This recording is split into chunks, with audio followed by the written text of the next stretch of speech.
Thanks for tuning in. I'm Scotty with Legacy Industrial. Today we're talking about NohrS Polyurea Full Flake Kit. Please like and subscribe. Thanks a lot, and here we go. And so everybody wants to know, where can I use this NohrS Full Flake Kit?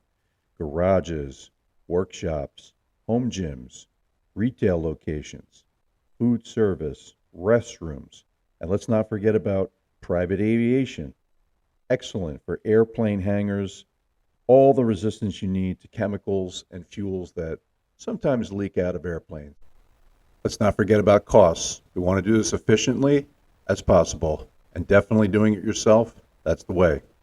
Here we see the cost of a grinder and dust vac combo, fairly inexpensive. And once you've rented your grinder, you're going to need some diamond tooling for it. You can find those online. Here you'll see how easily these things attach. This happens to be an Edco Magnetrap machine, 10-inch grinder. And you can go on Amazon and save some big bucks on these diamond grinding tools. The question we get asked all the time is, what should my floor be looking like as I'm grinding? Well, folks, you can see here, nice white chalkboard look. You can see the dust accumulation that's occurring as these guys are grinding along, using a nice side-to-side motion as they work. And it doesn't happen fast. You got to put some time in, but the end result is fantastic. If you want those joints to go away, check out our Extreme Set 100. Works really well, not too hard. Definitely makes the floor look nicer at the end. And as you can see, it's almost time for coatings. We're getting rid of all that last bit of dust, put our dust mask on, break out the blower, start moving that dust out. Get your tools ready, get your coatings ready. It's time to mix up that receiver coat following the directions. Mix for 3 minutes or until fully homogenized. As you can see here, this fellow's doing a fantastic job of getting that coating ready. And when it's mixed, you're going to pour it out in ribbons. These are the ribbons we all speak about. Once the ribbons are out there, you can cut along the edges using a small chip brush, which if you get the tool kit would be included. Now you can see the perimeter's almost all the way cut in, and it's time to break out the magical flat squeegee. So you're just going to drag those puddles across the area, knocking them down. We don't want puddles everywhere. Just meter it out best you can with that flat squeegee. Once that's complete, you can grab your 3/8-inch nap, 18-inch roller, and start back rolling all across the floor. You're just looking for an even distribution of that receiver coat. It's the glue, so it's got to be everywhere, or you're not going to have a good floor. And now it's time, as we say in the business, to feed the chickens.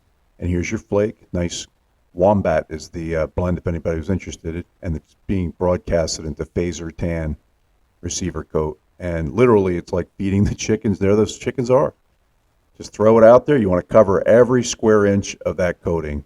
Also, good idea to wear some spike shoes. If you want to walk out into the floor, you can do so. Can't do it in your sneakers. Got to get a pair of spikes. And here we are on the last batch of flakes, getting close to the end of the flaking process. Okay, you've made sure it's tack-free, and you're ready to get all that excess flake into a corner and recycle it. It could be used on a future job or used for some patching. And once that's taken care of, you will be scraping. You're going to go north-south, east-west on the scrape. Do it 2 times, both directions. And then you'll discard another batch of flake. This flake will be broken. You'll discard it. And we're ready for the clear coat. Okay, ready for that clear coat. We're going to cut in those edges. Again, you can use the chip brush, or you can use a small roller if you don't want to get down on your knees, and just dip and roll your way across that floor. Once that first coat is dry, about 4 hours, tack-free it should be, you're going to do your second coat. This time you don't have to cut in. The original cut-in is plenty for the second coat, so now you're just dipping and rolling your way across the floor nice and evenly. Work those muscles on this last rollout. The more effort you put into a nice, even rolling over that flake this last time, it will show on the final product, so put some effort forth. And here we have the final result. An absolutely beautiful full flake polyurea floor. Looks like pros did it. Wow, I thought this was going to be difficult, but it was easier than I thought. And the end result looks great.